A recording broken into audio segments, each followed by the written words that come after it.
भारत के पश्चिमी तट पर एक छोटा सा शहर, जहां कभी सिर्फ नमक के मैदान, छोटे गांव और समुद्र की तेज हवाएं हुआ करती थी, लेकिन आज यही जगह बन चुकी है दुनिया की सबसे बड़ी ऑयल रिफाइनिंग कॉम्प्लेक्स। एक ऐसा इंडस्ट्रियल जायंट जो रोज लाखों बैरल कच्चे तेल को पेट्रोल, डीजल और जेट फ्यूल में बदल देता है। एक ऐसा प्रोजेक्ट जिसने भारत को ग्लोबल एनर्जी मैप पर एक नई पहचान दी। और ये सब संभव हुआ एक ऐसे व्यक्ति के विजन से जिसने कभी एक छोटे से धागे के बिजनेस से शुरुआत की थी। नाम था धीरू भाई अंबानी। लेकिन सवाल यह है, आखिर क्यों गुजरात के जामनगर में बनाई गई दुनिया की सबसे बड़ी रिफाइनरी, कैसे 1990 के दशक में शुरू हुआ यह प्रोजेक्ट इतना बड़ा बन गया कि आज भी दुनिया की सबसे बड़ी रिफाइनिंग हब माना जाता है। और आज 2025 से 2026 में इस रिफाइनरी का भविष्य क्या है? आज की इस वीडियो में हम जानेंगे जामनगर रिफाइनरी की पूरी कहानी, शुरुआत से लेकर आज तक। नमस्कार, आप देख रहे हैं द इक्विटी टाइम्स। दोस्तों, हर बार की तरह शुरू से शुरू करते हैं। समय था 1950 का, जब धीरू भाई अंबानी यमन में बड़े बड़े जहाजों में काम करते थे। इन्हीं सबको देखते हुए उनके मन में विचार आया, क्यों ना भारत में भी एक बड़ी ऑयल रिफाइनरी बनाई जाए। उस समय भारत में तेल और पेट्रोलियम सेक्टर पर सरकारी कंपनियों का ही नियंत्रण था। इंडियन ऑयल, HPCL, BPCL, ये तीनों कंपनियां भारत के तेल बाजार को नियंत्रित करती थीं। प्राइवेट कंपनीज के लिए इस सेक्टर में प्रवेश करना लगभग नामुमकिन था। लेकिन धीरू भाई अंबानी हमेशा अलग सोचते थे। उन्होंने पहले टेक्सटाइल बिजनेस में रिलायंस को खड़ा किया, फिर पेट्रोकेमिकल्स में प्रवेश किया और धीरे धीरे उन्होंने महसूस किया कि अगर उन्हें पेट्रोकेमिकल्स में दुनिया की सबसे बड़ी कंपनी बनना है तो उन्हें क्रूड ऑयल से लेकर प्लास्टिक तक पूरी चेन को कंट्रोल करना होगा, यानी रिफाइनरी बनानी ही पड़ेगी। 1990 के दशक में रिलायंस ने भारत में एक मेगा रिफाइनरी बनाने की योजना बनाई। लेकिन सवाल था, लोकेशन कहाँ होगी? कई जगहों पर विचार हुआ, लेकिन अंत में रिलायंस ने चुना गुजरात के जामनगर का मोती खावड़ी गांव। इसके पीछे कई बड़े कारण थे। पहला कारण अरबियन सी की प्रॉक्सिमिटी, जिससे ट्रेड आसान हो जाता है, क्योंकि क्रूड ऑयल मिडिल ईस्ट से जहाजों के जरिए आता है। दूसरा कारण गुजरात की प्रो इंडस्ट्री पॉलिसी। तीसरा कारण जामनगर में विशाल खाली जमीन उपलब्ध थी। और सबसे महत्वपूर्ण बात, यहाँ डीप वाटर पोर्ट बनाना आसान था। इसका मतलब था दुनिया के सबसे बड़े ऑयल टैंकर सीधे रिफाइनरी तक पहुंच सकते थे। 1995 में रिलायंस इंडस्ट्रीज ने आधिकारिक रूप से जामनगर रिफाइनरी प्रोजेक्ट की घोषणा की। उस समय यह प्रोजेक्ट लगभग $6 बिलियन का था, यानी कि करीब 20 करोड़, जो उस समय भारत के सबसे बड़े प्राइवेट इंडस्ट्रियल प्रोजेक्ट्स में से एक था। लेकिन असली चुनौती अभी शुरू हुई थी, क्योंकि रिलायंस को बनाना था एक ऐसी रिफाइनरी जो सिर्फ भारत के लिए नहीं बल्कि पूरी दुनिया के लिए फ्यूल प्रोड्यूस कर सके। 1996 में जामनगर में कंस्ट्रक्शन शुरू हुआ और यह प्रोजेक्ट इतना विशाल था कि दुनिया भर से इंजीनियर और एक्सपर्ट बुलाए गए। पीक कंस्ट्रक्शन के समय यहां लगभग 75,000 से ज्यादा वर्कर्स काम कर रहे थे। यह उस समय दुनिया के सबसे बड़े कंस्ट्रक्शन साइट्स में से एक बन गया था। यहां सिर्फ रिफाइनरी ही नहीं बनाई जा रही थी, बल्कि एक पूरा इंडस्ट्रियल इकोसिस्टम बनाया जा रहा था, जिसमें शामिल थे power plants, storage tanks, pipelines, port facilities, housing colonies. Reliance ने यहां प्राइवेट पोर्ट भी बनाया, जिसका नाम है सिक्का पोर्ट।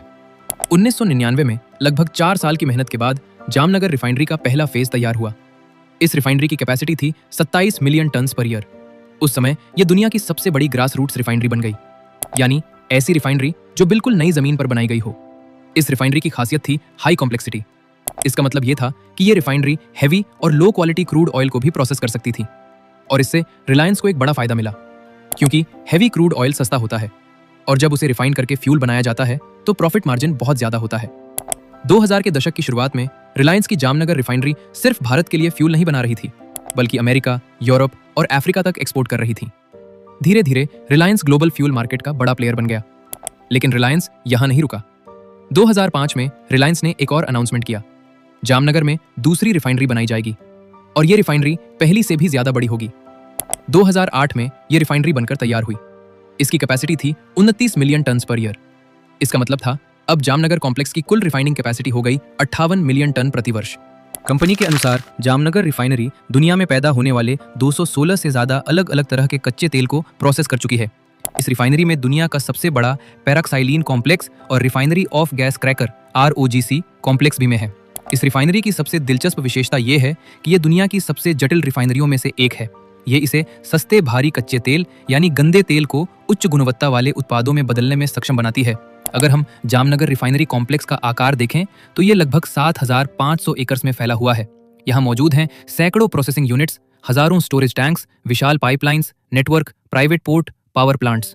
ये रिफाइनरी रोज लगभग 1.4 million barrel crude oil process कर सकती है, जो कई देशों की टोटल रिफाइनिंग कैपेसिटी से भी ज्यादा है।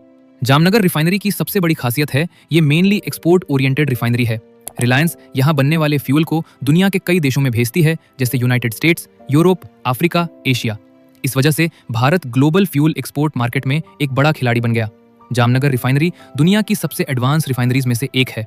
यहाँ इस्तेमाल होती हैं hydrocrackers, coking units, advanced catalytic cracking units. इन टेक्नोलॉजीज की मदद से ये रिफाइनरी ऑलमोस्ट हर तरह के क्रूड ऑयल को वैल्यूएबल प्रोडक्ट्स में बदल सकती है।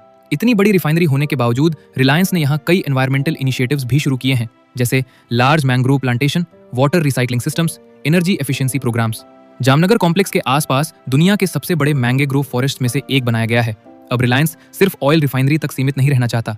मुकेश अंबानी ने घोषणा की है कि जामनगर कॉम्प्लेक्स को न्यू एनर्जी हब बनाया जाएगा, जिसमें शामिल होंगे green hydrogen, solar manufacturing, battery storage, renewable energy. Reliance ने इसके लिए $75 बिलियन तक निवेश की योजना बनाई है। आने वाले समय में जामनगर सिर्फ ऑयल रिफाइनरी नहीं रहेगा, बल्कि ये बनेगा क्लीन एनर्जी मेगा हब, जहां हाइड्रोजन फ्यूल बनेगा, सोलर पैनल्स बनेंगे, ग्रीन केमिकल्स बनेंगे और इससे भारत एनर्जी ट्रांजिशन में भी एक बड़ी शक्ति बन सकता है। आज रिलायंस इंडस्ट्रीज भारत की सबसे वैल्यूएबल कंपनीज में से एक है।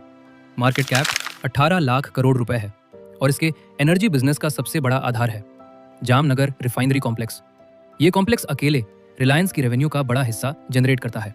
रिलायंस का प्राइवेट पोर्ट सिस्टम भी है, जहां एक साथ कई बड़े VLCC ऑयल टैंकर्स यानी दुनिया के सबसे बड़े जहाज एंकर कर सकते हैं। और यही कारण है कि जामनगर रिफाइनरी को अक्सर मुकेश अंबानी का खजाना कहा जाता है।